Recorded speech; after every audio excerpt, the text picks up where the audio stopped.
श्रीमद् भगवद गीता के 10वें अध्याय का महात्म्य इस प्रकार है। भगवान शिव कहते हैं, सुंदरी, अब तुम 10वें अध्याय के महात्म्य की परम पावन कथा सुनो, जो स्वर्ग रूपी दुर्ग में जाने के लिए सुंदर सोपान और प्रभाव की चरम सीमा है। काशीपुरी में धीर बुद्धि नाम से विख्यात एक ब्राह्मण रहता था, जो मुझ में प्रिय नंदी के समान भक्ति रखता था। वह पावन कीर्ति के अर्जन में तत्पर रहने वाला, शांतिचित और हिंसा, कठोरता एवं दुस्साहस से दूर रहने वाला था। जितेंद्रिय होने के कारण वह निर्वृत्ति मार्ग में भी स्थित रहता था। उसने वेद रूपी समुद्र का पार पा लिया था। वह संपूर्ण शास्त्रों के तात्पर्य का ज्ञाता था। उसका चित्त सदा मेरे ध्यान में संलग्न रहता था। वह मन को अंतरात्मा में लगाकर सदा आत्म तत्व का साक्षात्कार किया करता था। अतः जब वह चलने लगता तब मैं प्रेमवश उसके पीछे दौड़ दौड़ कर उसे हाथ का सहारा देता रहता था। ये देख मेरे पार्षद भृंगी ऋषि ने पूछा, भगवान, इस प्रकार भला किसने आपका दर्शन किया होगा? इस महात्मा ने कौन सा तप, होम अथवा जप किया है कि स्वयं आप ही पद पद पर इसे हाथ का सहारा देते चलते हैं? भृंगी ऋषि का ये प्रश्न सुनकर मैंने इस प्रकार उत्तर देना आरंभ किया। एक समय की बात है, कैलाश पर्वत के पार्श्वभाग में पुन्नाग वन के भीतर चंद्रमा की अमृतमयी किरणों से धुली हुई भूमि में एक वेदी का आश्रय लेकर मैं बैठा हुआ था। मेरे बैठने के क्षण भर बाद ही सहसा बड़े जोर की आंधी उठी। वहाँ के वृक्षों की शाखाएं नीचे ऊपर होकर आपस में टकराने लगी। कितनी ही टहनियाँ टूट टूट कर बिखर गई। पर्वत की अविचल छाया भी हिलने लगी। इसके बाद वहाँ महान भयंकर शब्द हुआ, जिससे पर्वत की कंदराएं प्रतिध्वनित हो उठी। तदनंतर आकाश से कोई विशाल पक्षी उतरा, जिसकी कांति काले मेघ के समान थी। वह कज्जल की राशि, अंधकार के समूह अथवा पंख कटे हुए काले पर्वत सा जान पड़ता था। पैरों से पृथ्वी का सहारा लेकर उस पक्षी ने मुझे प्रणाम किया और एक सुंदर नवीन कमल मेरे चरणों में रखकर स्पष्ट वाणी में स्तुति करनी आरंभ की। पक्षी बोला, देवेश, आपकी जय हो। आप चिंतानंदमयी सुधा के सागर तथा जगत के पालक हैं। सदा सद्भावना से युक्त एवं अनासक्ति की लहरों से उल्लसित हैं। आपके वैभव का कहीं अंत नहीं है। आपकी जय हो। अद्वैत वासना से परिपूर्ण बुद्धि के द्वारा आप त्रिविध मलों से रहित हैं। आप जितेंद्रिय भक्तों के अधीन रहते हैं तथा ध्यान में आपके स्वरूप का साक्षात्कार होता है। आप अविद्या में उपाधि से रहित, नित्य मुक्त, निराकार, निरामय, असीम अहंकार शून्य, आवरण रहित और निर्गुण हैं। आपके चरण कमल शरणागत भक्तों की रक्षा करने में प्रवीण हैं। अपने भयंकर ललाट रूपी महासर्प की विष ज्वाला से आपने कामदेव को भस्म किया है। आपकी जय हो। आप प्रत्यक्ष आदि प्रमाणों से दूर होते हुए भी प्रामाण्य स्वरूप हैं। आपको बारंबार नमस्कार है। चैतन्य के स्वामी तथा त्रिभुवन रूपधारी आपको प्रणाम है। मैं श्रेष्ठ योगियों द्वारा चुंबित आपके उन चरण कमलों की वंदना करता हूँ, जो अपार भवपाप के समुद्र से पार उतारने में अद्भुत शक्तिशाली हैं। महादेव साक्षात बृहस्पति भी आपकी स्तुति करने की धृष्टता नहीं कर सकते। सहस्र मुख वाले नागराज शेष में भी इतनी चातुरी नहीं है कि वे आपके गुणों का वर्णन कर सके।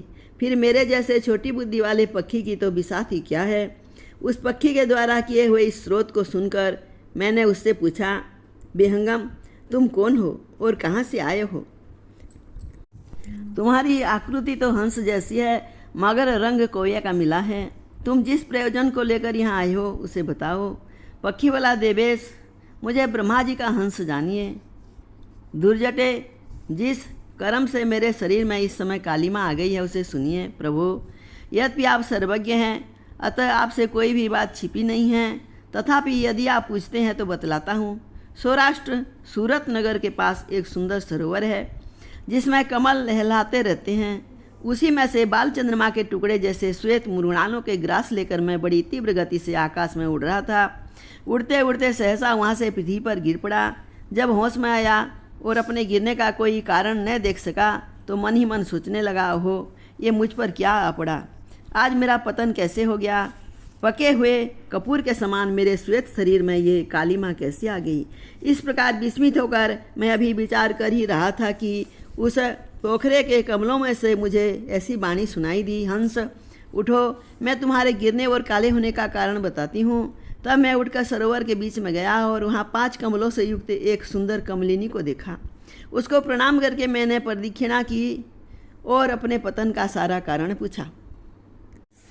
कमलिनी बोली, कलहंस, तुम आकाश मार्ग से मुझे लांघ कर गए हो, उसी पातक के परिणामवश मुझे तुम्हें पृथ्वी पर गिरना पड़ा है तथा उसी के कारण तुम्हारे शरीर में कालिमा दिखाई देती है। तुम्हें गिरा देख मेरे हृदय में दया भर आई और जब मैं इस मध्यम कमल के द्वारा बोलने लगी हूँ, उस समय मेरे मुख से निकली हुई सुगंध को सुनकर 60,000 भंवरे स्वर्गलोक को प्राप्त हो गए हैं। पक्षीराज, जिस कारण मुझ में इतना बेभव ऐसा प्रभाव आया है उसे बतलाती हूँ, सुनो।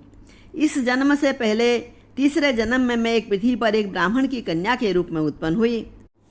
उस समय मेरा नाम सरोज वंदना था। मैं गुरुजनों की सेवा करती हुई सदा एकमात्र पतिव्रत के पालन में तत्पर रहती थी। एक दिन की बात है, मैं एक मैना को पढ़ा रही थी। इससे पति सेवा में कुछ विलंब हो गया। इससे पति देवता कुपित हो गए और उन्होंने शाप दिया, पापिनी, तू मैना हो जा। मरने के बाद यद्यपि मैं मैना हुई तथापि पतिव्रत के प्रसाद से मुनियों के ही घर में मुझे आश्रय मिला। किसी मुनि कन्या ने मेरा पालन पोषण किया। मैं जिनके घर में थी वे ब्राह्मण प्रतिदिन प्रातःकाल विभूति योग नाम से प्रसिद्ध गीता के 10वें अध्याय का पाठ करते थे और मैं उस पापहारी अध्याय को सुना करती थी। विहंगम काल आने पर मैं मैना का शरीर छोड़कर 10वें अध्याय के माध्यम से स्वर्गलोक में अप्सरा हुई। मेरा नाम पद्मावती हुआ और मैं पद्मा की प्यारी सखी हो गई।